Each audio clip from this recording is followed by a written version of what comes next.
electronically. Members are reminded that all voting during this electronic meeting will be conducted by roll call vote. When a motion is on the floor, I will call each member by name in alphabetical order to state their vote individually until all members are polled. I have no further comments.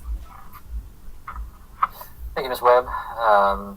You all should have received a copy of the minutes from our February meeting via email from Ms. Jackson. Hopefully you've all had a chance to review them. Are there any comments or changes to the minutes that any commissioner would like to make? Hearing none, is there a motion on the minutes? So moved. So moved, Mr. Chair. Second. I think I got a motion by Commissioner Parker, and I think a second by Commissioner Pitchford.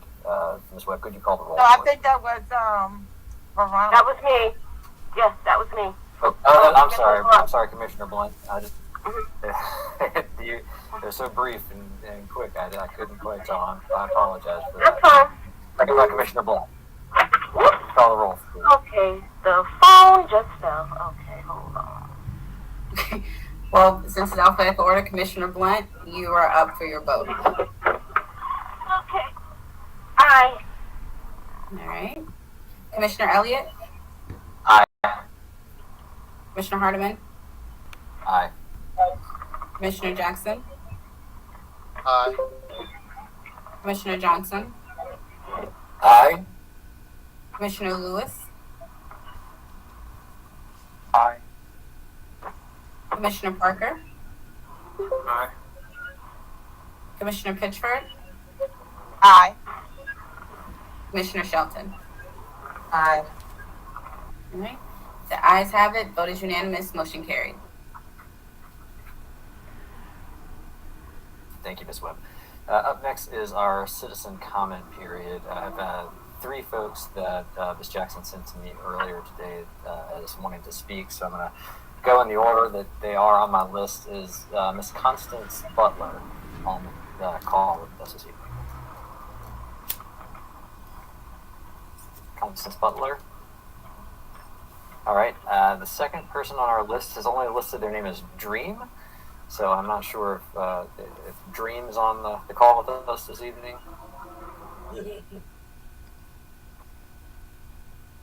All right. Third person on here is Denise Winfrey. It is Denise Winfrey on the call today. Okay. Well, as usual, if any of our citizen commenters show up later on in the meeting, I'm happy to give them the time to speak. We certainly want them to have the opportunity to fill us in on what they're interested in and that will bring us to the chairman's updates for the meeting. The only update I have for you all this evening is that Sarah Goblet, hopefully most of you all remember Sarah. She was the consultant from Fahrenheit who helped us find Stephen and hire him. She reached out to me recently and reminded me that part of the contract that we have with Stephen was to provide him with a 6-month review and some feedback. And I want to ensure that we are, as a board, providing Stephen with the feedback that he deserves so that he understands the expectations that the board has and what we would like to help him with. So I actually asked Fahrenheit, because I believe we're still under contract with them for executive services, if they could send me a proposal to do an executive evaluation and also lend us one of their HR consultants to help walk us through that process, because I myself am not an HR professional. I don't know that if anybody on our board is an HR professional, so I want to make sure that we're doing this properly. And I'm going to ask Mr. Walker to chime in here, because I did forward that proposal to him. I want to ensure that we're checking all of the boxes to make sure that we do this properly. The estimate from Fahrenheit to do this, I guess it would be as a task order on that contract, would be, it was an hourly rate, but they estimated it's probably around $15,000. And I checked in with some other folks in the area who were using similar processes, and they said that was about what they expected. pay for something like that too. So, Mr. Walker, do you mind weighing in on this to make sure we're sticking with the proper procurement routes? So, Commissioner Hartman, yes, we're well within our rights to go ahead and engage Fahrenheit. As we engaged them before, we'd be doing it as a cooperative contract, and we are allowed to engage them in that way. Okay. So I just wanted to open the floor to the other commissioners to hear your thoughts on that idea and the proposal from Fahrenheit. Mr. Hartman? Oh, please. Commissioner Jackson. Jackson and then Commissioner Parker? Yes. Go ahead, Commissioner. I think it's a great idea, and I'm glad that we've been reminding of one of our milestones. Because I'm not in HR, 15,000 sounds like a sizable, amount. Is it normal procedure to be so formal versus, sure, that a boy works, but, is it 15,000 work? I'm just a neophyte asking the question. Sure, and what I could do is ask Mr. Walker to send the proposal out to everybody, and we don't have to take. I don't know if we need to take action on it tonight, or if we can, or if we need to take action on it at all, since it is a relatively small amount. But essentially, what it would be is a 360 evaluation, and I'm not sure if any of you all are familiar with that type of evaluation. Essentially, Fahrenheit would help us as a board develop questions and send it out and help identify folks within the organization, folks outside of the organization, residents, community leaders, people that Stephen interacts with on a regular basis, to do this survey essentially and give us some feedback. And what I know that I've had these done for me at previous jobs that I've had. So where the HR expert comes in is helping us to craft those questions to get the information, that we're trying to help glean from the community, but also whether or not those need to be standardized. If we send the same, questionnaire to, maybe the RTA president as we send to, the mayor. And again, and work with Stephen too to determine who the right set of individuals is to send that to. So it's a fairly time-intensive process, and especially with the expertise that's coming to us from Fahrenheit to help us develop that process. Thank you. Commissioner Parker? I think you just answered my question and all that you said, because I think that we should have somebody very professional doing that, and especially since we're on a level with giving information and feedback to our CEO. We want to be able to do it in the proper format. So I'm all for it. I think it's great. Go forward. Great. Thank you, Commissioner. Any other comments or questions? Yes. This is Commissioner Pitcher. Since this is a personnel matter, eventually it will be a closed session. We won't be discussing this in this setting, but a closed session, or we'll just have a committee bring us a report or something. That would be my understanding. Since we're talking about a contract at this point to help us provide us with services, we needed to have that conversation in an open meeting so that the public knows that we're procuring services. However, once we have the results and as we're discussing, I guess, the development and the results of that 360 and evaluation, that would be something that we could have in closed session because that is a personnel issue. You're correct, Ms. Pitcher. Thank you. Any other questions?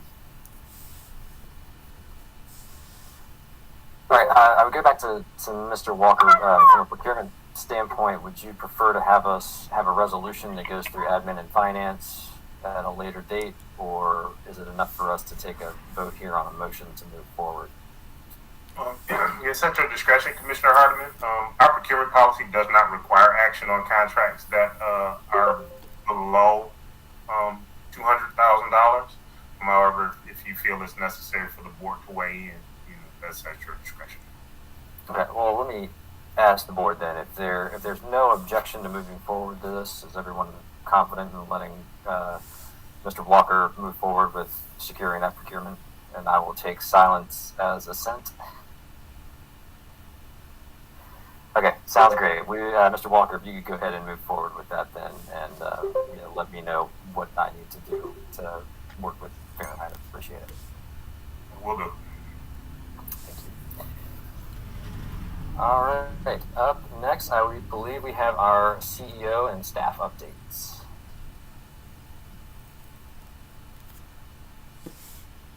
Thank you, Mr. Chair. So our first item is lease enforcement. Can you add a green, please? Good evening, Commissioner, staff, RJ staff, and guests. The updated fact sheet for lease enforcement actually went out today, so you should have received that in your email for additional review. However, as of March 9th, we had a total of 1,767 families with an age receivables balance of $51 or more, which is a decrease of 79 families from the month of February. And I'm very ecstatic that our number is going down, and hopefully this number will continue to trend down. But I'm very ecstatic to report that the numbers are going down.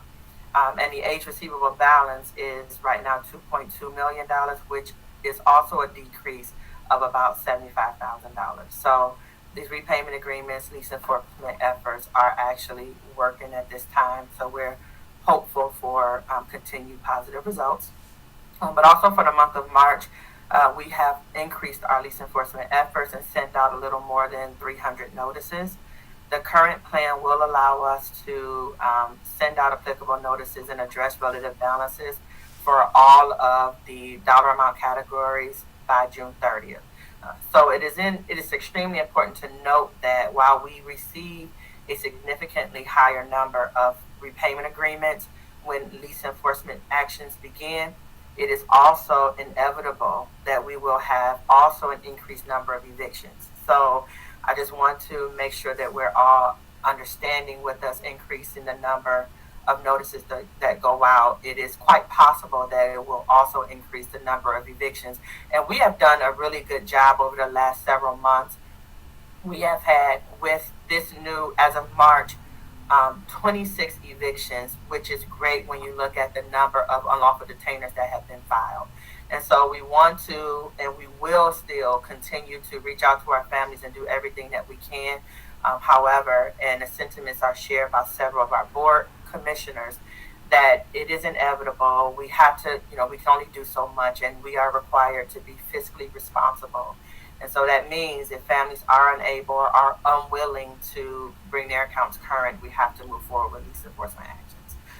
But also just to provide a little bit more clarity related to some legal actions that we've taken for the month of January and February. We filed 44 unlawful detainers. 5 of those cases are pending a status hearing or trial. 15 of those cases we did receive judgment in possession, with 11 of those having a eviction executed. 9 cases we received possession only.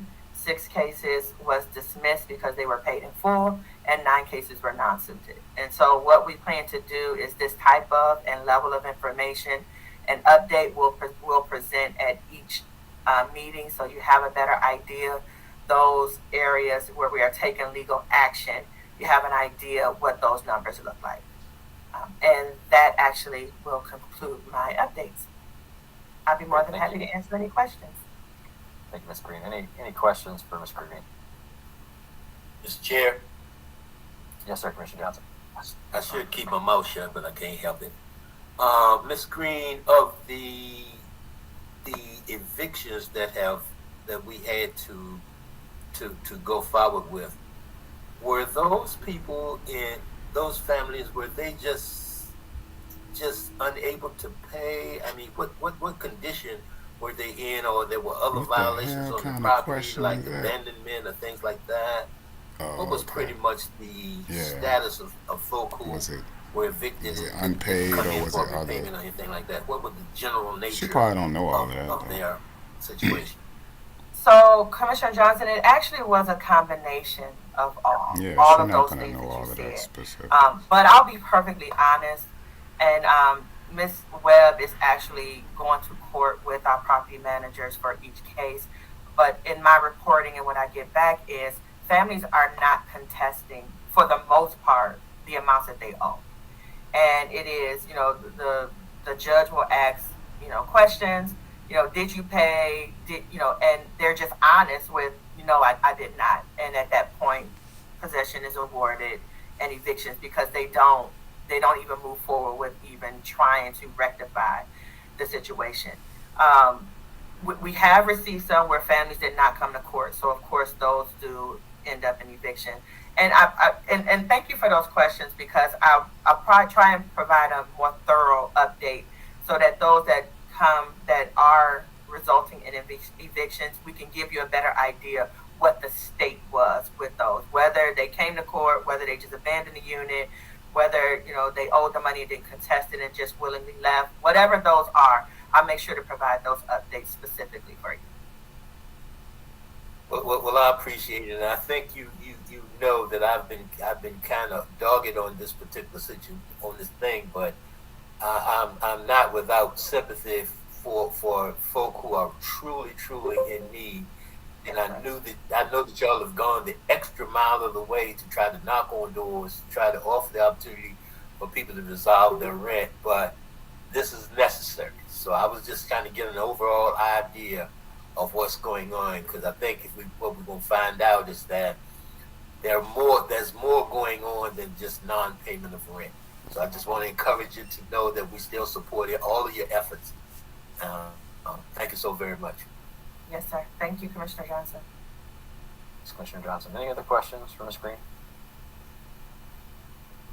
All right, thank you, Ms. Green. Really appreciate the hard work that you're doing. We know that there was a lot of scrutiny on us and your team. You built a fantastic process, and we really appreciate it. Mr. Chair, the next item. Mr. Smith. Yeah, the next item. Hello. Hello. Can I come? Please.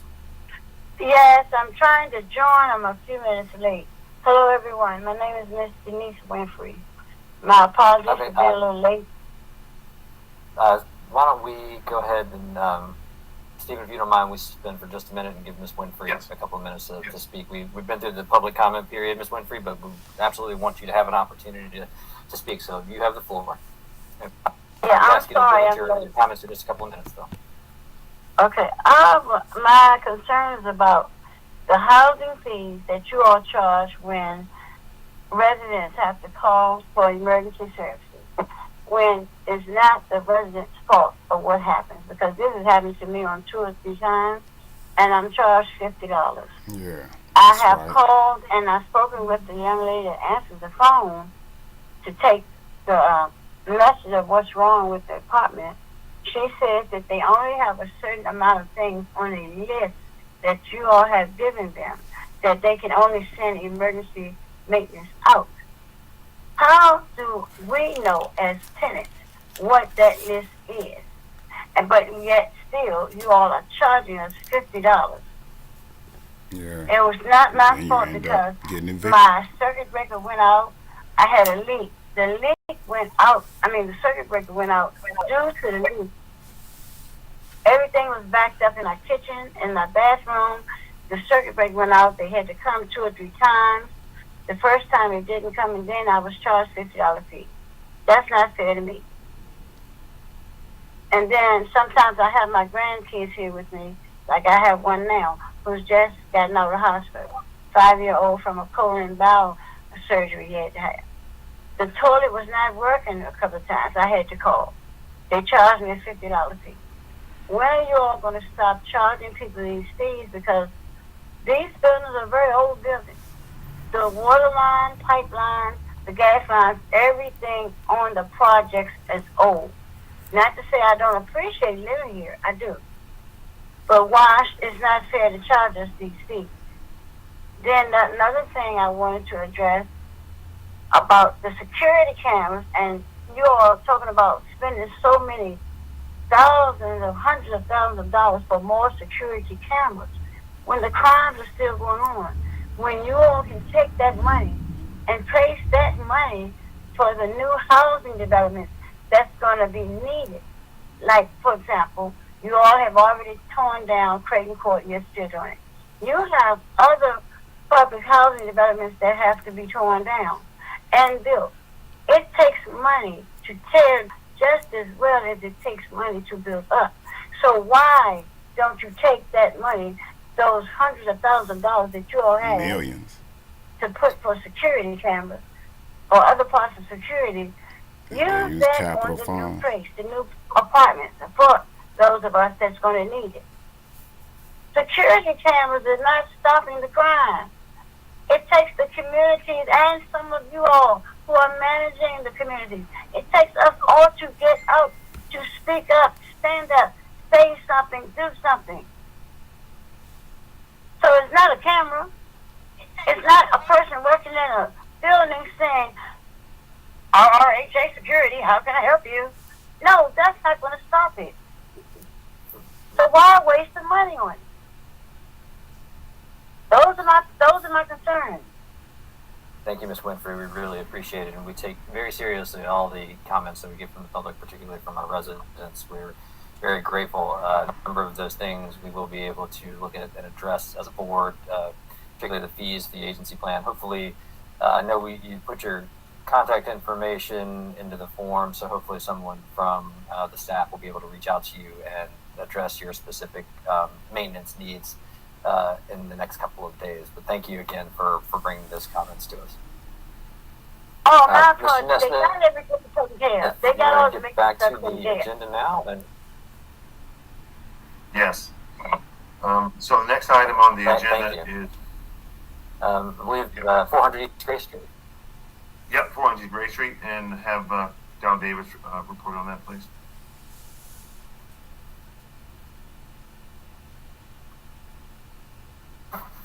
Good afternoon, good evening, everybody. Mr. Chairman, I am very happy to announce that we have located permanent housing for all 14 families of Grace Street, of former Grace Street building. I also want to say I think it is a tremendous accomplishment for our relocation team to be able to find housing for 14 of the most hard to house families in the city in just 3 months. I know sometimes it feels like it's taken a long time, and it has by our standards, but to house those particular 14 families in 3 months, I think is an incredible accomplishment. And I think you run across our relocation team, a kudos to them. I'm giving them a round of applause because I think it was an outstanding effort. There are, I believe, 5 families left in the hotel at this point. They all will be out by the end of the month. And I believe most of them, except for 2, will be out this week. So that is, we can put that effort to bed. I'm extremely proud of our relocation with that. But we are moving forward with doing full assessment of the building, and hiring an architect and engineer to go in and tell us exactly what needs to be done and how much it will cost to renovate the entire building into quality affordable housing. The previous assessment that we had done that you may be aware of was primarily to see what it would take to get residents back in the building in the short term. We quickly determined that simply was not possible.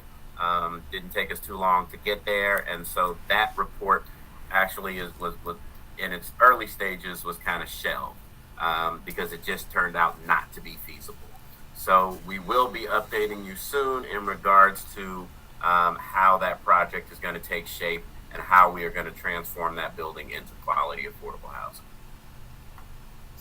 Great, thank you, Mr. Davis. Any questions for Mr. Davis on 400 East Gray Street? And I apologize, I am operating, I think, with a little bit of a lag on my connection. So if I take a while to respond, I apologize for that. Mr. Chair, Yes, sir, Commissioner Johnson. to Mr. David, thank you for that update.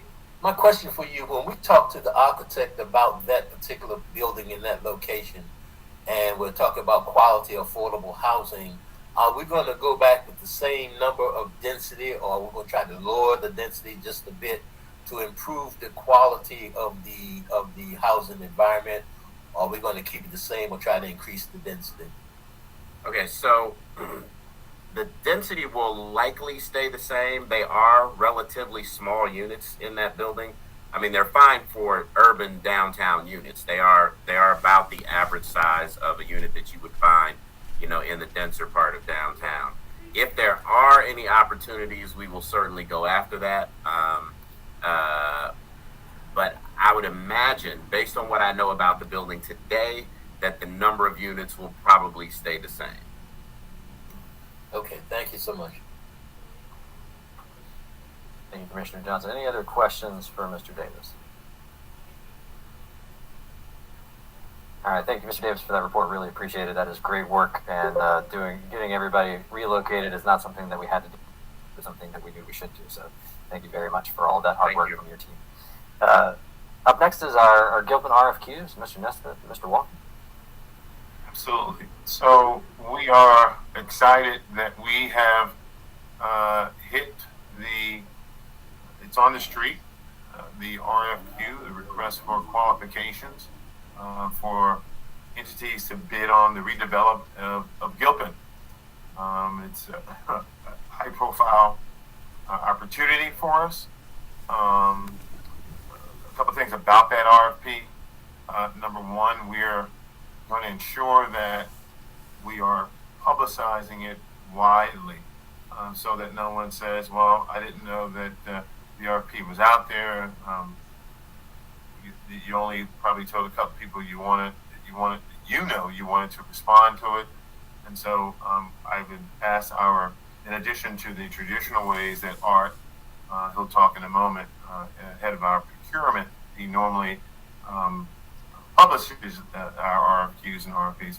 I've asked our VP for communications also to go out in some non-traditional additional ways and to publicize that we have the RFP that's on the street. And we took a look at our website, and I immediately saw that it was not as friendly, if you will, to be able to identify where to find the RFQ and to navigate where to find it. And we engaged our outside vendor to make some changes on our website so that it's identifiable and easily accessible.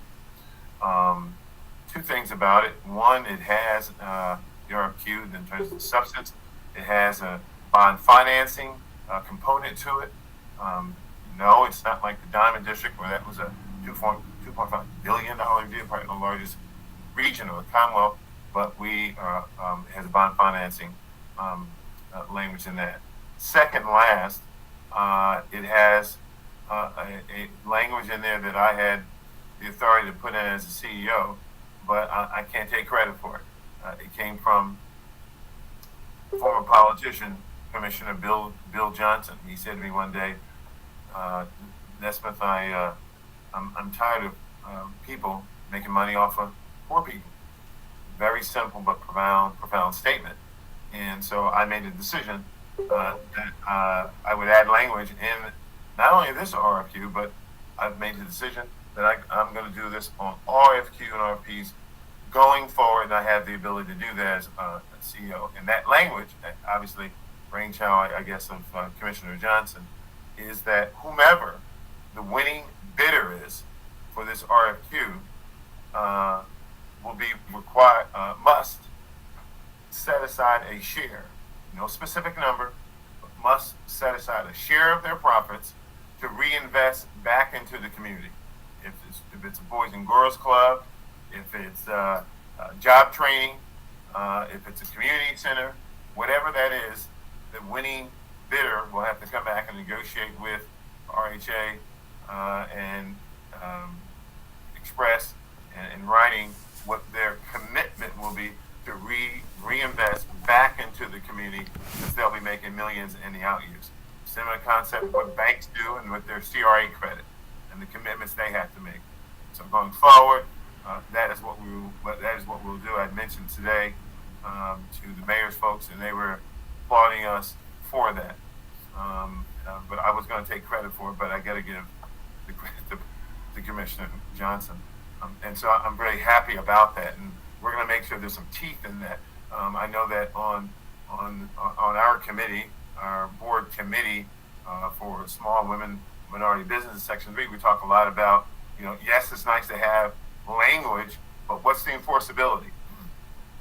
If someone says, if they don't live up to those commitments, Commissioner Parker and Jackson had asked, so what's the enforceability? What do we have? What penalties do we have if contractors don't live up to those obligations? And so I'll be making some announcement about that in terms of our compliance officer that we will be bringing in. So why don't you, Art, talk a little bit about when it went out? I think it went out. I think the due date is April 7th. But I'll turn it over to you to talk about any of the contours about the RFP. And then last, I'm going to have Alicia talk about what community involvement that we've been doing since May of this year. So, Art. Well, thank you, Stephen. I think you gave a great summation of the process. We did issue the RFQ on March the 3rd. The due date is April 7th. We will have a pre-proposal conference on March the 20th, a virtual conference where we will answer questions for folks who are interested. That's a way for us to gauge interest in our RFQ. And we do advertise both locally and in national publications that actually do redevelopment public housing to try to get the word out as much as possible. And I certainly will work with Angela in Communications Department to make sure we have the widest reach to get as much attention and as many responses as we can get. Thank you for that, Art. And then I want to have Alicia talk about the community involvement, or actually what I like to say engagement, that we've been doing since May of last year. Obviously, it's very important to have a robust community engagement. It's not about what RRHA believes or the board believes, what the redevelopment guild should like. It should be the stakeholders. It should be the residents. It should be the church leaders, and on and on and on. And we've had a long, robust process. And why don't you share some of that, Alicia? What's been going on? Sure. Good evening, commissioners and guests.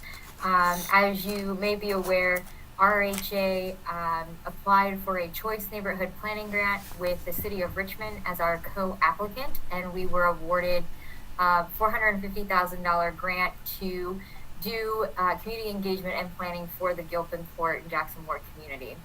As Mr. Nismith mentioned, starting last year, we began the engagement process through listening sessions, meeting with the community just to listen. And we've also met with stakeholders and other community members in working group sessions to discuss the outlines and components of the community plan.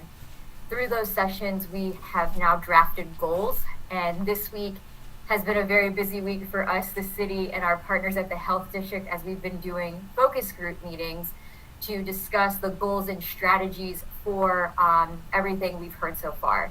We've been getting great feedback, learning how to wordsmith these goals and strategies, and being able to focus on what's most important to the community in our goals and what they'd like to see in the plan.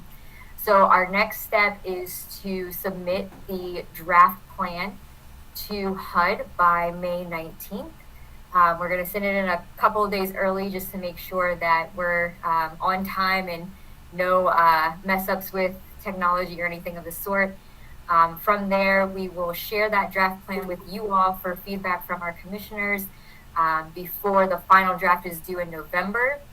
I'll also add that the plan, we are going to get it adopted by City Council so it can be added to the Richmond 300 plan as a small area plan for Gilpin and Jackson Ward. I am happy to answer any questions. Mr. Chairman? Yes, sir. I want to just add something to the tail end of what she said. And actually, I haven't even talked to our CEO about this, but several weeks ago, our CEO asked us in an executive meeting to look into ways that our residents could actually benefit financially from all of this redevelopment that's going to be going on. And not just with Section 3 jobs and what have you, but how they would benefit financially. And we had a very interesting discussion with some of the residents at the meetings that Alicia just referenced. And we will be, over the next few weeks, meeting with that group to talk. That group showed an amazing sophistication and understanding of what's about to happen at the Gilpin community.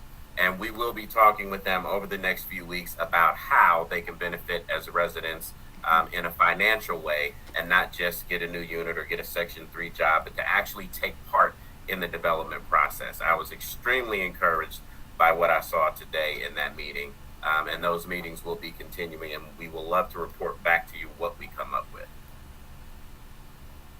Excellent. Thank you, Ms. Garcia, Mr. Davis, and Mr. Walker for the presentation on the Gilpin RFQ. Just for clarification, the RFQ is just the getting to know you phase for the developers, correct? We're not seeking proposals at this time, just an understanding of who's out there and who wants to bid on the project. Is that correct? Yes, it's the first step. We're really just looking for the qualifications of the potential developers, and then we would go on to the next step, is in engaging them in regards to specific actions that they can take. Great, thank you. Any questions for the team on the Gilpin RFQ? Yes, sir, Commissioner Johnson. Yes, I think this will go to Darrell or either to Mr. Walker. When we're doing the qualifications of work, qualifications at the point where we get to the scope of the work, will that come to us too? Will we be able to participate? And here are just one of my concerns, and that is the 900 building, the units that face Chamberlain Parkway and the Calhoun Center. There's a modernistic kind of architecture there, and I think the units that are there are historical in the sense that they're one of the first public housing units and may be eligible for tax credits. And I'm hoping that those things are taken into consideration to be inculcated in the plan rather than just be mowed to the ground. And I think when they do, excuse me, go ahead. No, go ahead, sir. Finish your question. Yes, I think that's it. I just wonder, when it comes to the scope of work, with those particular things, or we will have opportunity to have input on that. I'm not saying they have to be saved. I'd like 901 to be saved, but those original low-income units, they have a historical value to them. If at all possible, we have a tendency to mow down our history rather than trying to fit it into the modern development. So that was my question. So the scope of work as such typically does not come back to the board. However, we do have the committee where those kind of discussions take place, and where board members would make their concerns and things known, and we would expect that those real estate committee members and board members would be part of that process in terms of expressing what it is that you want to see at the new development and what your expectations of staff are. So I've just heard those concerns. So we will certainly be taking those into consideration, and I'm sure we'll have an opportunity to talk more in detail about what your expectations are there. Thank you so much. Any other questions for the team? Mr. Chairman. Commissioner Parker. Yes, Mr. Davis, you mentioned something, you piqued my interest when you said something about the residents can benefit financially. I guess that's what you said, by an opportunity for that. Could you explain that a little bit more? So we're still in the early stages, so I don't want to say exactly how this is going to turn out. But again, when we were discussing this in an executive team meeting, our CEO told us that he wanted to see two things. He wanted to see more young people involved in the resident management process, and we wanted to see if there was a way for our residents to benefit. So we started talking when I went out to these Gilpin meetings, and I listened to the level of sophistication from some of these residents, which really surprised me. We had one young lady who talked about she wanted to have a 4-unit where she could live in one and rent out the other 3. And if all of this development is going on, that they wanted to take part too, because the word gentrification came up, which of course they didn't care for. And as we sussed out what it is they were trying to say, essentially they're saying, as this community rises, we want to rise too. And that's more than just giving me a unit I can afford. That's more than just giving me a low income home rental, but that is actually increasing my income. Entrepreneurship opportunities is one thing that they talked about. And so with all of this money exchanging hands, I believe, resident management is one thing that has been done in other places where the residents form their own management company.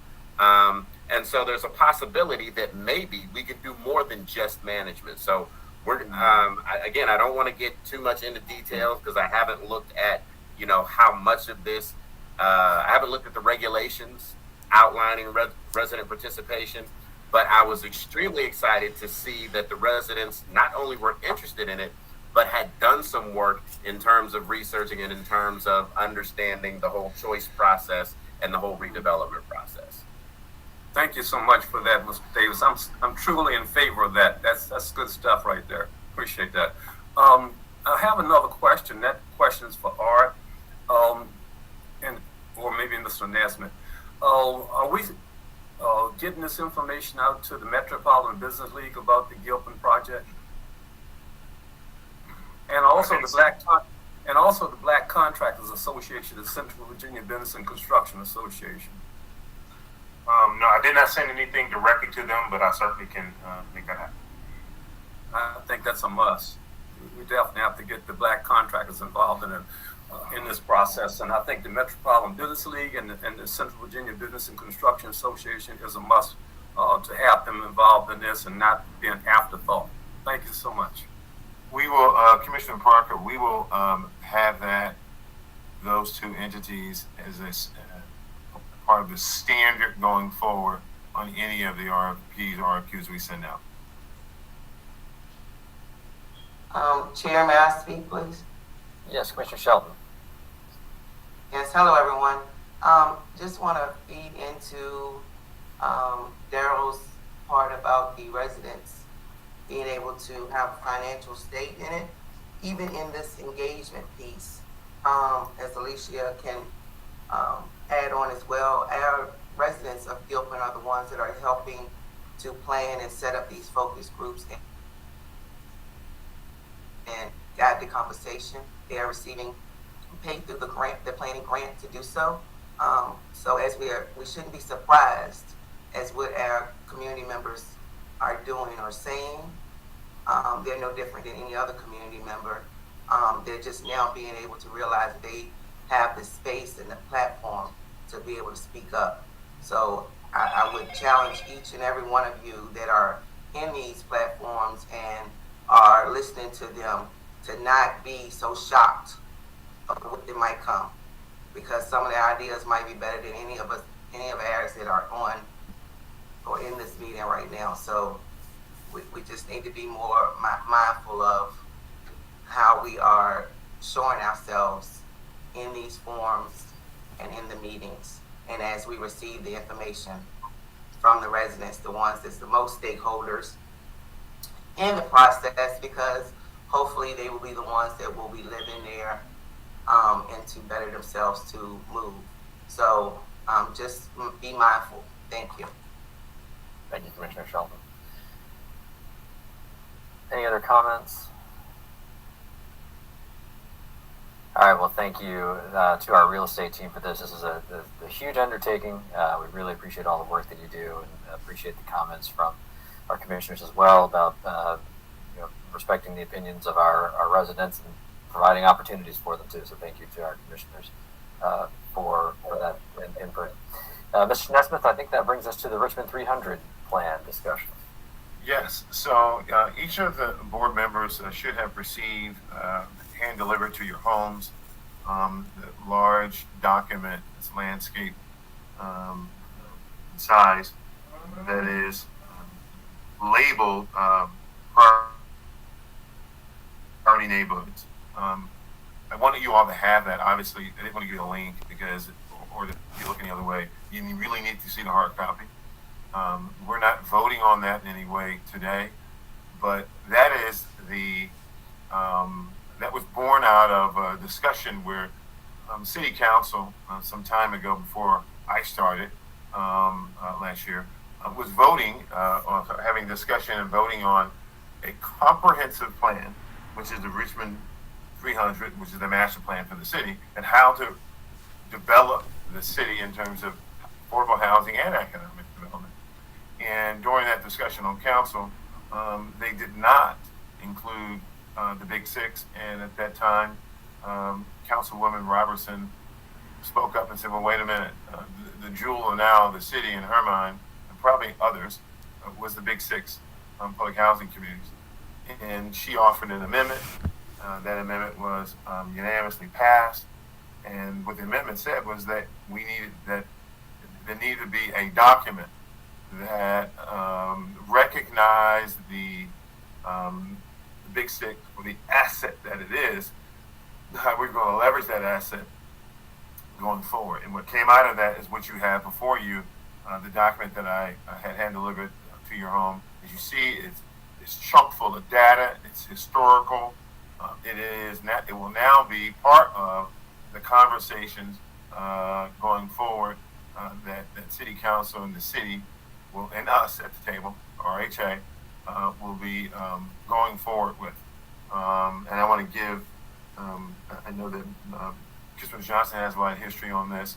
I want to give Councilman Robinson a lot of credit for offering that amendment. As I said, there's nothing to vote on today, but we wanted to have some folks from the city give a presentation on it. Alicia on our team, our real estate team, is the point person who's interfacing with the city and stakeholders as we move forward. The goal will be when the document is finished. There's still edits being made, and when it's in several iterations based on conversation. When it is final, we'll come back to this board, and this board will vote on that document and says this is what it should, the Big Six should look like. Then it will go to City Council, and City Council will vote on it. Alicia, do you have any other things to say, and do you want to introduce our city representative who wants to make a presentation? No, I think you covered it, Mr. Nesmith. But with us tonight is Maritza Peachin and Aaron Bond, both from the City of Richmond PDR department. They'll be presenting today. Ms. Priscilla, can I have screen shareability so I can put their presentation up, please? Yes, I will give it to you. Thank you.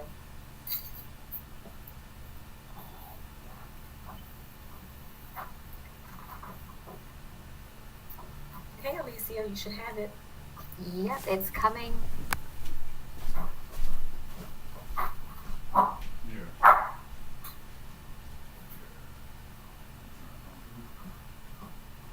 Okay, and I hand it over to Maritza and Aaron. Great. Let me see, if you hit Control L, it'll take up your whole screen. Hopefully that'll work. Well, thank you everyone for letting us come speak with you. My name is Maritza Mercado Peachin, and I am the Deputy Director for Equitable Development with the City of Richmond. In that role, I help implement the citywide master plan, which includes more planning, which this is kind of an amendment to the master plan. I'm working closely with Alicia on the Jackson Ward plan that you all just referenced in the previous item as well.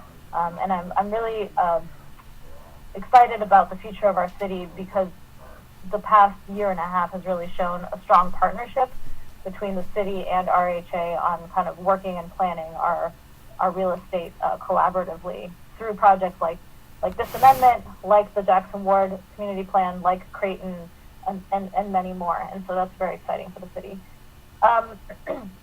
So I want to give a quick overview for people who may not know the background of why it's called Richmond 300 and all of that.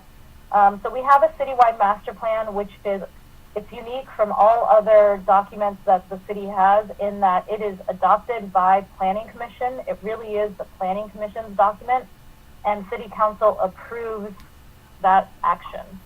So it gets authored and adopted by Planning Commission, and Council acts as an approval authority over it.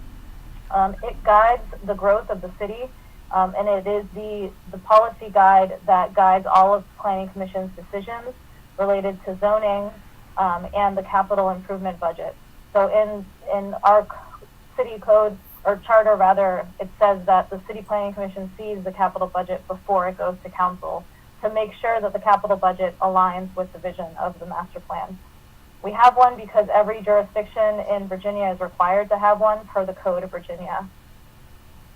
So the next slide talks about why it's Richmond 300. So we called it Richmond 300 because when we started this process in 2017, we were planning for a 20-year time horizon, which brought us to 2037, which felt like a kind of a random number until we looked back in history and realized that 1737 was the first plan for the oldest part of our city, which is Chaco, and that's shown here. That's that first plan platted in 1737. So the question we brought to the community starting in 2017 was like, hey, when we turn 300, how do we want to look and feel? And let's write this document in a way that sets us up over the next 20 years to become the city that we want to be celebrating at our 300th anniversary. So the plan was written by a lot of people. There are people on this call who I know were part of the planning exercises in one way or another, and it included a good amount of engagement. We hired local community members to help us reach traditionally underrepresented groups, and so the plan in the end was compiled by the planning department, but really written in the voice of many, many community members. The next slide is the citywide vision that says that when we turn 300 years old in 2037, we want to be a welcoming, inclusive, diverse, innovative, sustainable, and equitable city of thriving neighborhoods, ensuring a high quality of life for all. So that citywide vision kind of serves as the big statement that guides like all of the decisions that we're making. And Richmond 300 has definitions for each one of those adjectives, just so we all know what welcoming means, what inclusive means. We're all working off of the same definition. The next slide goes over how the plan's structured. So that citywide vision, it infiltrates into three big maps that depict how we want to grow over the next 20 years. And those three maps are referenced in all of these 5 topics. And that's in those 5 topics. So the first map is the node map, and the nodes are parts of our city where people and job convergence of a lot of different uses. It's often where you might find a library, a business, and some residential, kind of all coming at a crossroads. And the reason that our city has already designed itself to have all of those at crossroads is because they're at crossroads, and so that's a place where there's a lot of different overlapping transportation modes, so it makes it be a natural place where commerce wants to be, where we want to put a library, where we might want to put a fire station. And there are 6 priority growth nodes that we identified in the master plan, 5 priority growth nodes that we identified in the master plan as places that might experience kind of the most growth as compared to the other nodes. That doesn't mean that no growth happens in the other parts of our city. It just means that these places might be where there's like a little bit more than in other areas. Potentially. We don't really know. No one can tell the future, but that's what we're thinking. The other thing about nodes is that that's where we converge our future land uses, are generally more mixed use among the nodes. Future land use is a way that planners use to describe what we want a place to look and feel in the future. sometimes those places look like that today, and so it doesn't necessarily mean that there's a change, and sometimes they don't. So a good example is Stony Point Fashion Park. We're saying that we want that, the master plan says that that's destination mixed use, which means higher density, kind of walkable urban mixed use neighborhood. Right now, Stony Point Fashion Park is really just a suburban mall with apartments on the edge, right? It's not that kind of walkable urban mixed use place today. But in the future, maybe it would kind of move towards that. So one of the things that's unique about this future land use map as compared to our previous future land use map from our last master plan is that there are 6 land use categories that talk about mixed use, that talk about saying that it's okay to have a coffee shop in a neighborhood, or it's okay to have apartments in a formerly industrial area that's transitioning, like Manchester or Tobacco Row or Scott's Addition. So that mix of uses is okay. We don't need to separate them like we did for decades after the advent of the automobile. So those mixed uses generally happen at those nodes, but not always, because there's one category called neighborhood mixed use that's like more out in bigger swaths of the city. And then we look with the master plan to connect all the nodes with better transportation networks, but then also think about how people in neighborhoods connect better to the nodes. So if you're living in like McGuire Woods area, like how are you getting to Southside Plaza easier from your neighborhood, and how do we improve those connections from neighborhoods to those key centers? So all of those 3 maps are referenced in our 5 themes, and so the 5 themes are high quality places, equitable transportation, diverse economy, inclusive housing, and thriving environments. So the big 6 are mentioned in the current master plan. They are included. They're included in the inclusive housing section. And in fact, the fact that we do include them and that we said one of our priority moves in the master plan was to do a plan for Jackson Ward, that language helped us get the HUD grant because we had that in our master plan. But the current master plan does not have like a big vision for what the future of the big 6 are. And so this amendment provides just a more clear and frankly a lot more space, a lot more real estate within the master plan devoted to the big 6 than is in the currently adopted master plan. So the 5 topics each have a bunch of strategies, goals, and recommendations. If you go to the next slide, it's a lot of information, and that's so typical for a master plan. There's lots and lots of things because you're trying to cover all sorts of, like, lots and lots of topics. And so we knew that was this is going to be really hard to implement if we have 413 strategies that we're trying to advance. So in terms of implementing, we decided to select these 6 big moves, which are on the next slide, and are the things we're going to really work to advance over the next 5 years. In order to, we said, if we can move these 6 things along in a significant way over the next 5 years, then we're going to be in a good spot to achieve our vision that we set for the city. So that's rewrite the zoning ordinance, we're starting this year.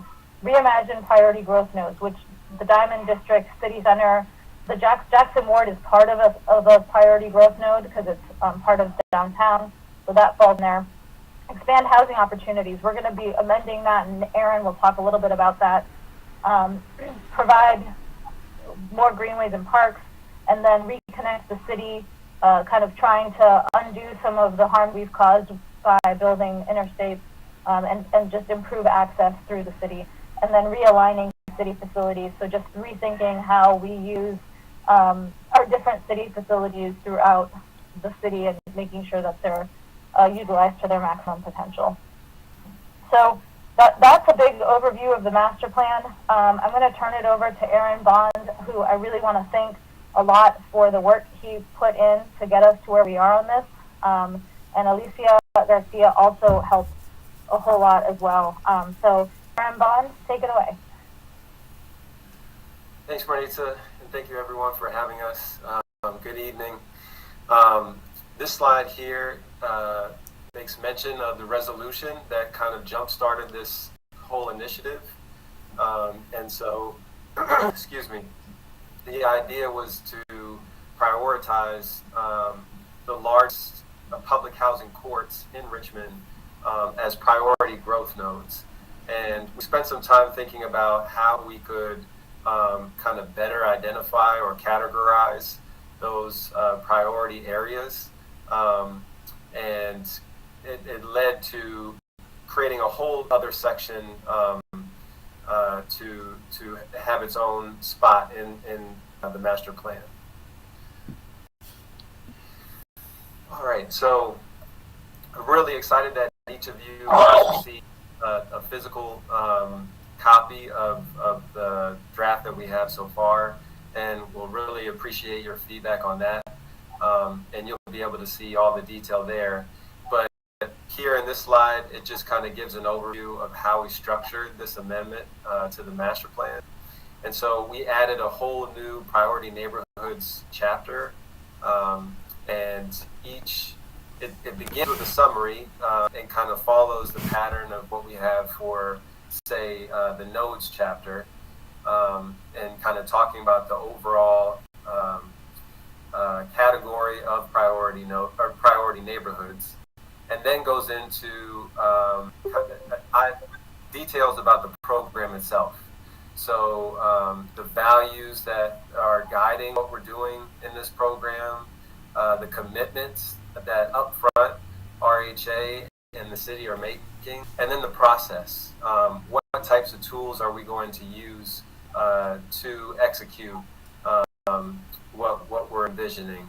Some of that process might be small area planning for certain priority neighborhoods. It may look different for others. So that process is talked about there. And then for each of the priority neighborhoods, we have a section that goes into background, existing conditions, and primary next steps.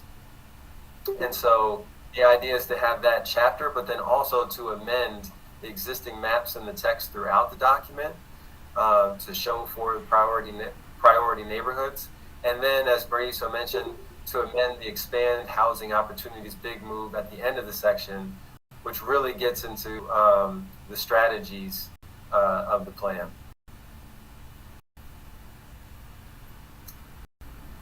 All right, priority neighborhoods defined.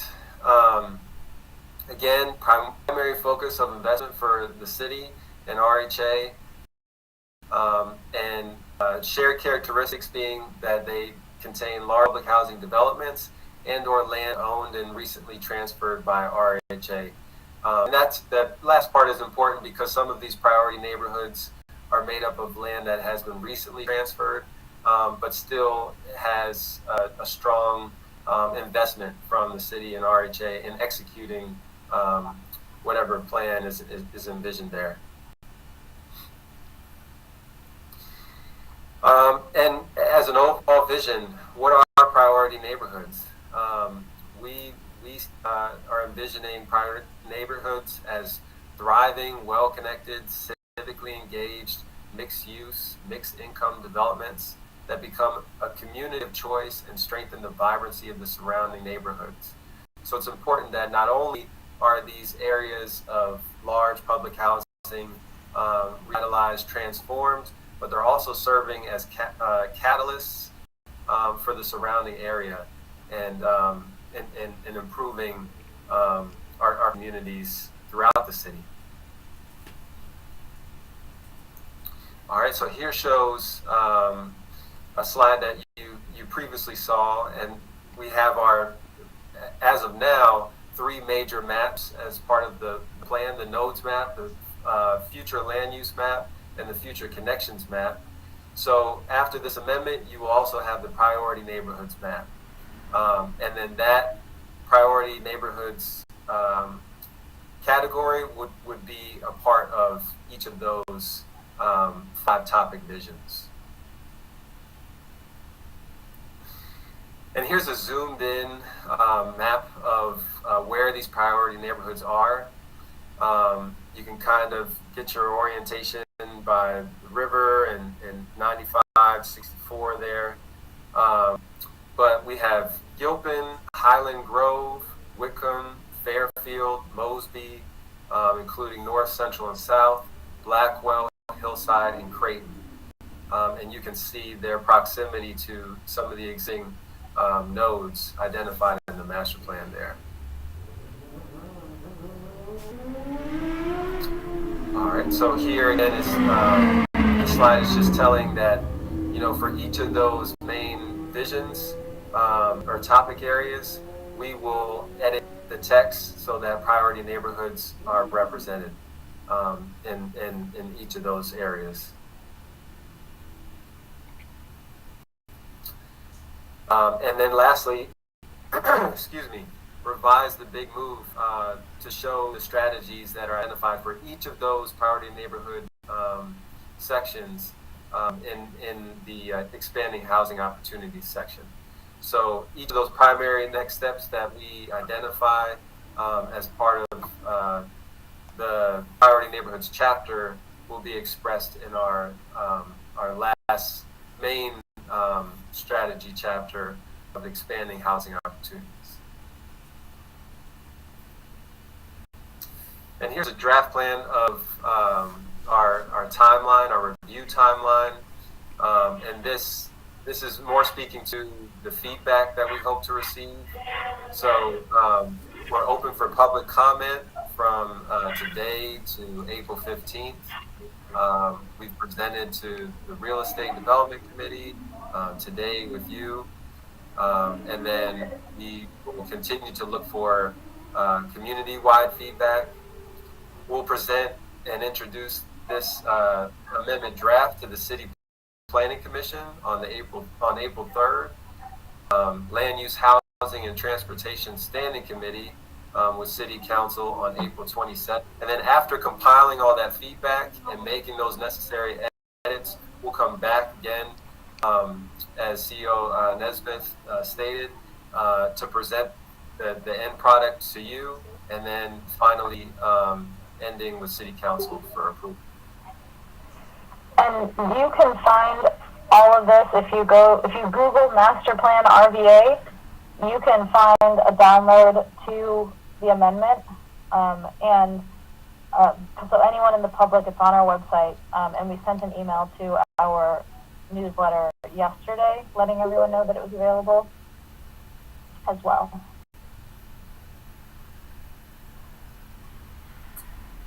Great. Thank you, Mr. Bond and Ms. Peachin, and I think I saw Ms. Hampton from the city as well is here with us. We always appreciate having our colleagues from the city joining us, especially to present on what I believe is an award-winning master plan for the city of Richmond. Any commissioners have any questions about the Richmond 300 plan? Mr. Chair. Commissioner Johnson.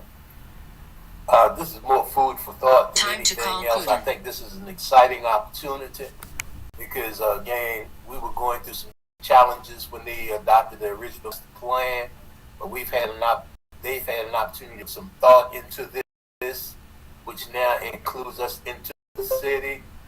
One of the exciting things that I've heard since our new CEO board, and that is taking control or leadership on the development process.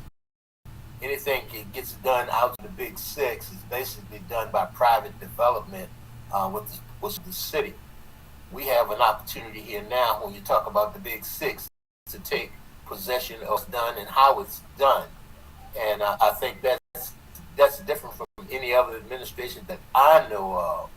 And what I would like to add in this is to talk about two things like you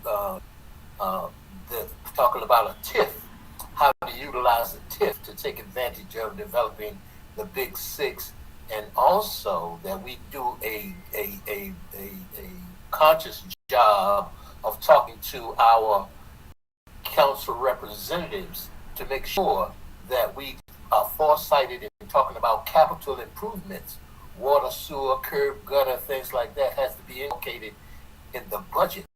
And these are the types of things that kind of held up Creighton, that we can get out ahead of it when we're looking at what it might cost, what changing of streets and necessary updated infrastructure in some of these old areas, which has to be done. So I just want to kind of put those two things out there as far as food for thought. But I think this is an exciting and excellent opportunity for us to really do some things for our community and existing constituents to make some great gains.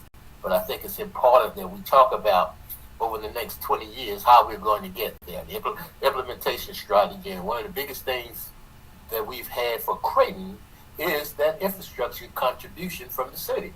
So if we get out and start thinking ahead down the road and how we're going to get there, and using instruments like the TIF, that we can use our own bonding financing and things of that nature. I don't know, I'm not an expert on that, but if we start taking that into consideration now, we can look further down the road and be ahead of the game when it comes to developing these properties in our neighborhood. Thank you so much, and I appreciate all the work Alicia and the city and the staff, what y'all have done. This is great, outstanding. Thank you, Commissioner Johnson. Any other questions or comments? Yes, Mr. Chair. Commissioner Elliott. I just had a process question. So it's my understanding, Planning Commission ultimately will review, make a vote, and that will go to City Council. Planning Commission will receive this commission's vote or stamp of approval prior to their vote. Is that correct? And then they'll vote, and then City Council will vote. I just want to make sure I understand this for approval of the amendments. So, Commission, I can take that question if you like, Chair Hardiman. Yes, ma'am. So the master plan is a document of the Planning Commission. So I guess I think that the board's approval of it, adoption, this board's approval or a resolution saying that you want to follow in, is very strong, and that it helps position and show alignment with city and RHA as we apply for federal funding, having this plan being everyone agreed and everyone was on to it at the same time. I don't think, that said, I don't think that Planning Commission requires RHA to adopt it in order for them to adopt it from a matter of law. I don't think it's a requirement, but in practice it might be a good idea. Does that make sense? Yes, thank you. I appreciate it. But to be clear, this board must, I use the word must, vote on it before City Council votes. Yeah, that would be a good idea. So City Council will be approving Planning Commission's action. So once Planning Commission adopts the resolution, once the Planning Commission adopts the amendment, it goes to Council, and Council has a yes or no vote on it. So it obviously would be best if RHA also agrees to the amendment and signs on to it when it goes to Council. So whether or not it's before Planning Commission, I'm not sure if that legally is necessary in terms of process, but it should be the same document that both are agreeing to. Thank you. Any other questions? Chairman, I had a question. Yes, Commissioner Pittsburgh. Yes. With this wonderful plan, is it still the ultimate goal to combine Jackson Ward and Gilpin together? So if that is true, would the Jackson Ward Association, would they too be voting on this plan, or this is just a separate piece that will eventually go into a larger spectrum? I don't believe that the Jackson Ward Association has to vote on this plan. I'm not sure if they've taken any action on it or not. Certainly, I know that there was a tremendous amount of feedback that was given for the development of the Richmond 300 plan, and I did go to several of those meetings that the city hosted for that. The inclusion of the Big Six into the plan, I don't know that it necessarily requires adoption by anyone other than Planning Commission and City Council. But I think as we're looking at Gilpin's redevelopment, the idea of making the neighborhood whole again certainly follows several of the principles that Ms. Peachin laid out from the Richmond 300 plan of reconnecting the city, creating additional housing options, and creating financial opportunities for others as well. So I don't know that the association needs to vote on it, but I'm sure that they've been informed of what's going on. Mr. Chair, if I may. Yes, sir. And so, yes, the Jackson Wood does not require them to vote on it, but what is a must is that they have input on it. And as Chairman has mentioned, he's pretty sure they have, and we will ensure that they will continue to have input as what you have before you. There'll be further iterations of the document before you. So we will ensure that we continue to put it before them so that they can see the final product, and so that they ensure that they will have input. Thank you. I just wanted to make sure that was clear what the real goal is, because I'm excited about any plan that's going to redevelop any of our big cities. Any plan. But I just know that whatever we do will impact she said any plan. That community at some point. And, to me, the more the support, the better in writing.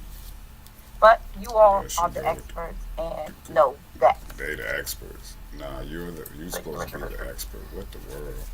Again, I want to thank our colleagues from the city for being here yesterday and tonight to present on the Richmond 300 plan. We really appreciate it and appreciate the opportunity to be a part of adding the Big Six into the plan. So thank you all again. Mr. Chair, if I may. Yes, sir. I just want to mention, particularly if the city officials may leave. I'm sure Hampton's going to leave, but one of the resolutions I just want to speak to in case she leaves. I just want to speak to Creighton Court if she leaves. I just want to, for the record, thank Sharon Ebert, specifically who's here now, Cheryl Hampton, and Merrick Malone, the city, for really, really working with our team, our real estate team, and our team to get to move Creighton Court, which we said in the real estate committee yesterday had been languishing for such a long time. And I'm happy that we have now moved it to where it is now, voted positively on the real estate committee and here today. But I just wanted to give some flowers, as they say, to Sherry Hampton, since she's here, and Sharon Ebert, who's not here, and Merrick Malone. That's all. Thank you. Yeah, thank you, Mr. Nesbitt. Thank you again. The city has been a partner to RRHA like they have never been before in the past, so we're really grateful for everything that the city is doing for us right now. So let's move on to our committee reports up first. And what I'd like to do, I believe all of our resolutions that are before us came out of the committees unanimously, and coming with a favorable recommendation from the committee. They don't require a second. They're moved by the committee. So at the end of the committee reports, we will take up the resolutions that came from that committee immediately for vote. So Real Estate Committee, Commissioner Johnson, Mr. Davis, I believe you all are up first, and I believe resolutions 1 and 2 came from your committee. All right, do you want us to speak on those? Just give a quick update on the committee and any pertinent facts about the resolutions. Okay, well, I already covered Grace Place. And Felicia, you want to cover the 2 resolutions real quick? Sure. Good evening again, everyone. So we have 2 resolutions that were discussed during our real estate committee meeting yesterday, one of which is for a bond inducement for the project Chippenham Place. This project is just requesting bonds from the Housing Authority for them to rehabilitate a 100% affordable project. It has a HAP contract, so all of the units are funded by subsidy provided by HUD through their Section 8 program. The developer, Lincoln Avenue Capital, is going to be rehabbing the units utilizing funds from us as the conduit agency and 4% low-income housing tax credits through Virginia Housing. Our counsel, Mr. Mike Graff from McGuire Woods, is on. I don't know if you have anything else to add, Mike, or if that's covered. No, Alicia, but happy to help answer any questions. And Mr. Carter from Harrell and Chambliss, my erstwhile co-counsel, is here as well, and we're happy to try to answer any questions. But I think it was presented pretty thoroughly at the committee yesterday, and Alicia, you do a great job running our revenue bond program for the authority. Oh, thank you. Our second resolution that we spoke about in our real estate committee meeting and Mr. Nesmith just touched on is the resolution authorizing our CEO to sign the cooperative agreement with the City of Richmond for infrastructure funding for Creighton Court. Some background, we entered into a master development agreement with the community builders in January of 2015. Later, we've done the Build First strategy at Armstrong Renaissance, and we have demolished 192 units at Creighton Court in the summer of 2022. And prior to our demolition in the fall of 2021, the city obligated ARPA funds specifically for infrastructure. The amount we are set to receive at this time is $6.8 million, which will cover a portion of the 9-mile corridor that we have 9% tax credits for to start that construction. Our infrastructure dollars will cover planning, design, engineering, and construction activities, which will include new sanitary and sewer lines, curb and gutter work, sidewalks, and new streets, along with new utilities such as Dominion and Verizon Comcast utilities. We have a timeline to get this approved tonight, so Ms. Hampton, who's still on the call with us, can take this to the Land Use Committee for approval, and from there we will have it introduced to City Council and getting City Council approval by end of April, so TCB can start the work on the infrastructure for that first phase by May of 2023 with the completion of May 2024. This puts us in alignment to get our units placed in service as we have a 9% tax credit deal with Virginia Housing, and our placed in service date is December 2024. So those are the two resolutions we spoke about at our real estate committee. I'm happy to answer any questions. Great, thank you, Ms. Garcia. I'll ask Commissioner Johnson, as chair of the committee, if he has anything to add to that report. No, I don't, Mr. Chair. Okay, thank you, Commissioner Johnson. The two resolutions are before us as having been moved by the committee. Just as a note, the bond issuance is not debt that the authority takes on. We haven't done one of these in a while. We've got some new commissioners. So just want to let you know. So it's not debt that we take as a program to use one of the housing authority's bond programs. We have our own. I believe there are a couple of other housing authorities that also have competitive ones. So for the use of those. So just kind of a pass through. We do make a little bit of money off of this, but there is no obligation on behalf of the housing authority for those bonds. Any questions? I'd like to take these two up in a block without objections. Or any questions from any of the committee members on either of the two resolutions from the real estate committee? Is there any comment from any member of the public on these two resolutions? All right, hearing none. Ms. Webb, could you please call the roll for resolution 2? Absolutely. Commissioner Blunt?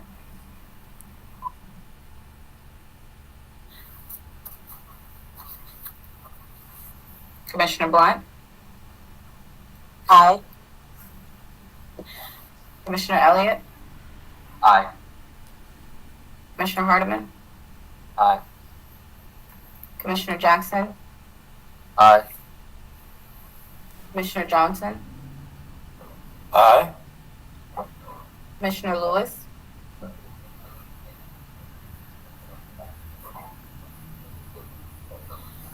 you're on mute, Commissioner Lewis.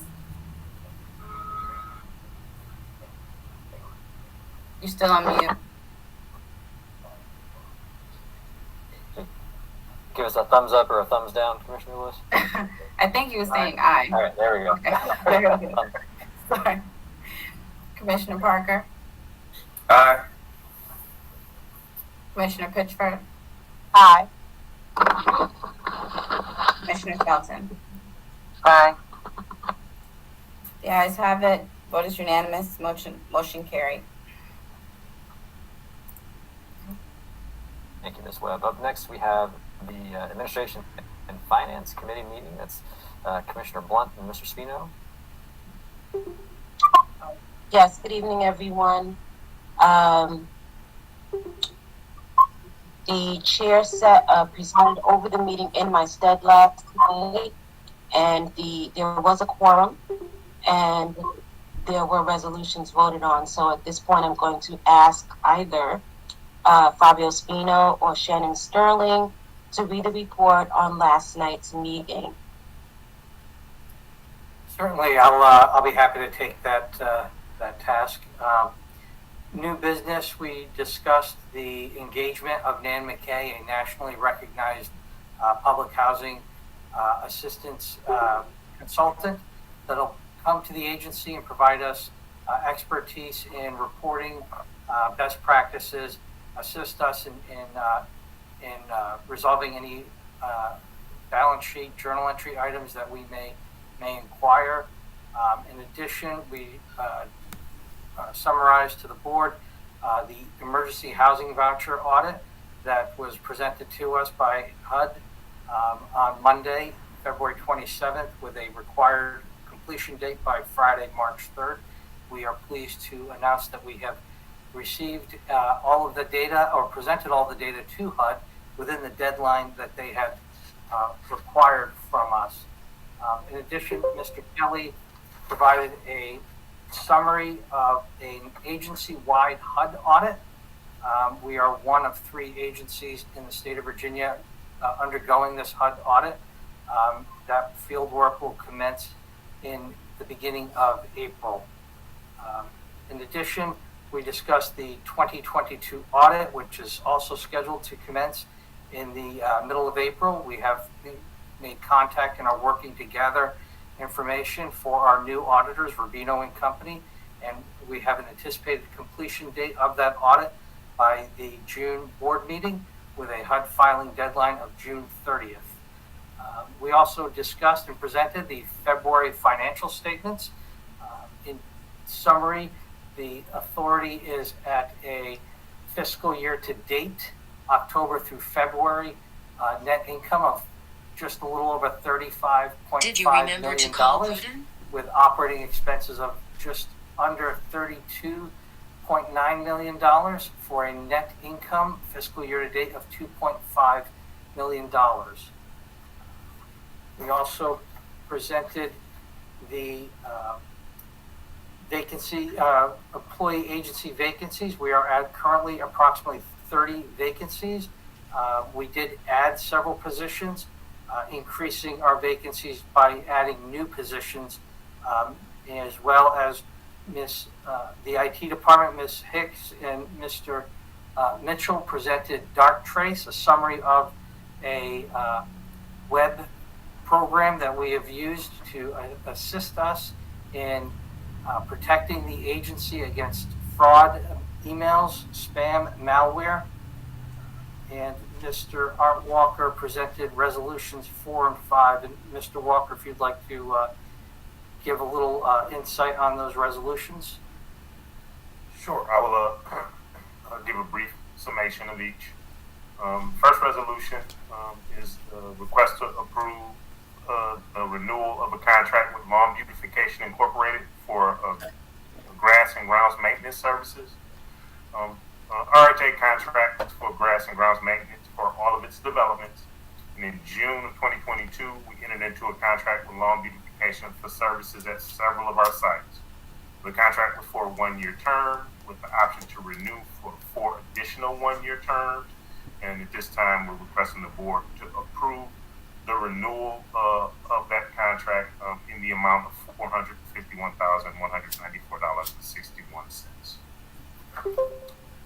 The next resolution was approval to execute a contract with Mechanical Solutions LLC for replacement of the chiller at the Hillside Management Office. Our capital plan and our capital improvement staff identified a need to replace that chiller. We hired an architectural engineering firm to design the replacement, and we went through our standard procurement process for that replacement, with issuing a bid in December of 2022, holding a pre-bid conference in January of 2020, eventually resulting in us receiving 3 bids for this project. The low bidder was Mechanical Solutions LLC, and their bid was evaluated by staff, and we're recommending approval of that contract to Mechanical Solutions in the amount of $408,000. Thank you, Mr. Walker. Just a quick note, the 3 audits that Mr. Spino noted, those are significant and are taking a tremendous amount of staff time. So just be aware that particularly a lot of our leadership staff is doing a lot of hard work to comply with those audits. So give them a little grace when requests come in, because that is some significant work. So the 2 resolutions 4 and 5 are before us without objection in a block. Are there any questions about those 2 resolutions from the commissioners? Any comment from the public? Hearing none, Ms. Webb, would you please call the roll on resolutions 4 and 5? Commissioner Blunt? Aye. Commissioner Elliott? Aye. Commissioner Hardeman? Aye. Commissioner Jackson? Aye. Commissioner Johnson? Aye. Commissioner Lewis? Aye. Aye. Commissioner Parker? Aye. Commissioner Pitchford? Aye. And Commissioner Shelton? Did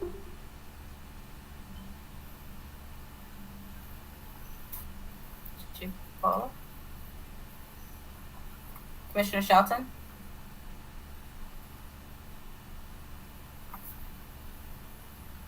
Okay.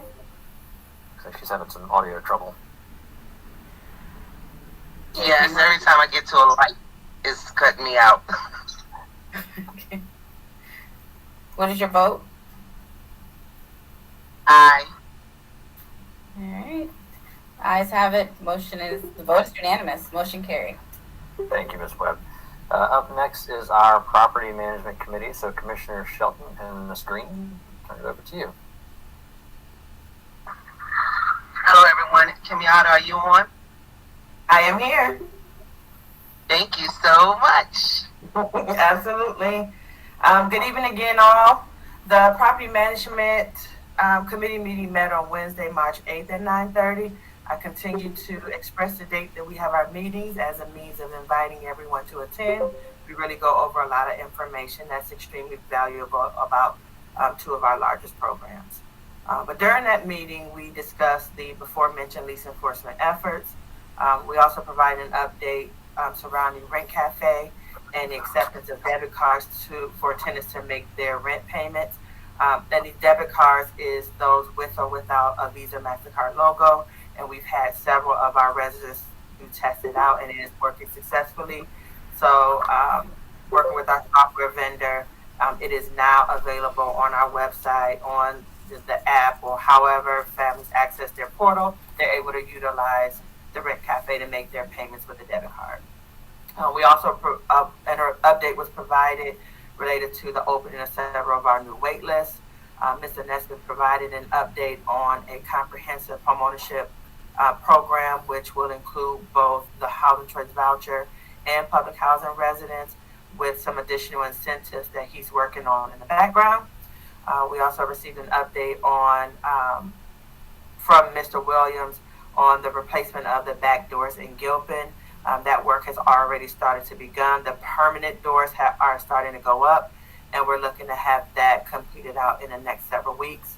An update was provided related to employment vacancies just for the affordable housing area, specifically positions that are currently open in public housing.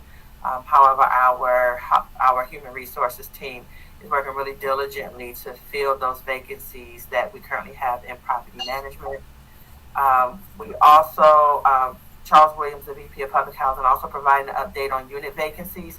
I like to proudly say that we are currently at 96% occupancy, which is HUD standard, which is a great place for us to be.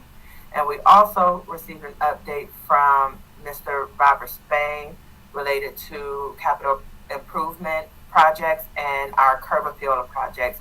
Those efforts we are taking to do some power washing and doing other things to make our neighborhoods more inviting and appealing. And finally, we received an update from our public safety VP related to an overview of the efficiency of our cameras. He provided crime statistics related to all of our sites and an update on the upcoming security force. And that is actually the end of my very quick report. Thank you, Ms. Green and Commissioner Shelton. Any questions for Ms. Green and Commissioner Shelton about the Property Management Committee? All right, Commissioner Parker and Mr. Walker, you all are up with the Minority Contracting Section 3 Committee, and I believe Resolution 3 to us from your committee. Yes. Thank you very much, Mr. Hardman.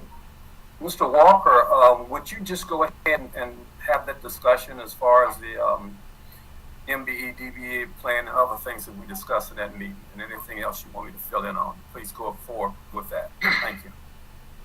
So we met on Monday the 13th, and we discussed formulating an MBE inclusion policy, and we had just the beginning discussions of what that policy would look like. We agreed to send to the commissioners a copy of a policy that the Atlanta Housing Authority has adopted, as well as a list of items that the commissioners can consider as we go to craft our own policy. We also had a presentation from Wanda Daniel from Resident Services that talked specifically about some opportunities that the residents were able to receive getting employment through Section 3. And we also got a presentation from Ralph Stuckey from Resident Services that gave us some update on activities surrounding STEM. Commissioner Thank Parker, you. I don't want to feel anything else in. Yeah, I just wanted to say that I'll back up 1 second, Steve, because the Metropolitan Business League, I don't know if you're familiar with them at all, but they've been around for quite a few years. I want to say maybe 20 years in Richmond, and so is the Central Virginia Business and Construction Association. These are both minority organizations. They are black contractors, plumbers, painters, so forth and so on. They are members of that organization, but and it's the sidebar. But one of the things that I was really pleased with is what that some of the for RRHA now, like Starlight and Plumbers Plumbers R Us, they are hiring our Section 3 people in a marvelous way, and we're certainly grateful for what they're doing and how they're participating with that. The thing about STEM that Ralph mentioned also is about April the 3rd through April the 10th. I would certainly like for all of our commissioners and others to put these dates on their agenda, because that's going to be the open house for the STEM program. And if you can come to that particular event, you'll be certainly rewarded handsomely by the young people and seeing how they participate in exactly what they're doing with STEM. So just put the 3rd through the 10th on your calendar date, and if you can make any of those dates, I think you'll be rewarded by being there. Thank you so much, Art, for your presentation, and that's it for us, Mr. Hardeman. Thank you, Commissioner Parker and Mr. Walker. And I am correct that Resolution 3 came from the committee, correct? Yes. Okay, great.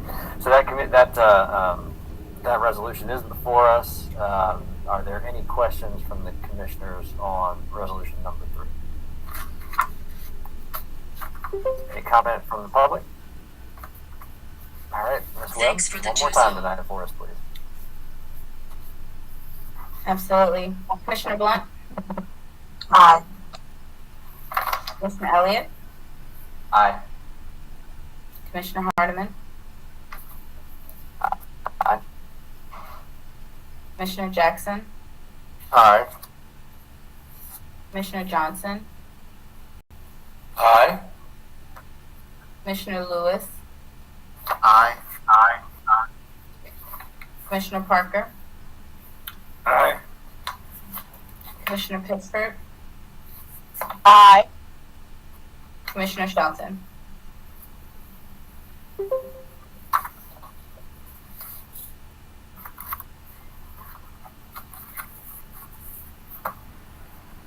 Commissioner Shelton?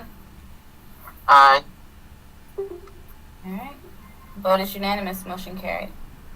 Great. Thank you so much. So we are now at the point in our agenda where we open the floor to commissioners for whatever they might need to bring up, any issues they'd like for us to address. I'll open the floor for any commissioners who have anything for us tonight. All right. Well, appreciate all the time and hard work that has gone into these committee meetings, this board meeting. Thank you to all of our commissioners for being here tonight and your input. We truly appreciate everything that everyone is bringing to the table here. And without objection, we will adjourn. Thanks, everyone. Have a good evening. Good night, everyone. Good night, everyone. Nice to see you all. Good night.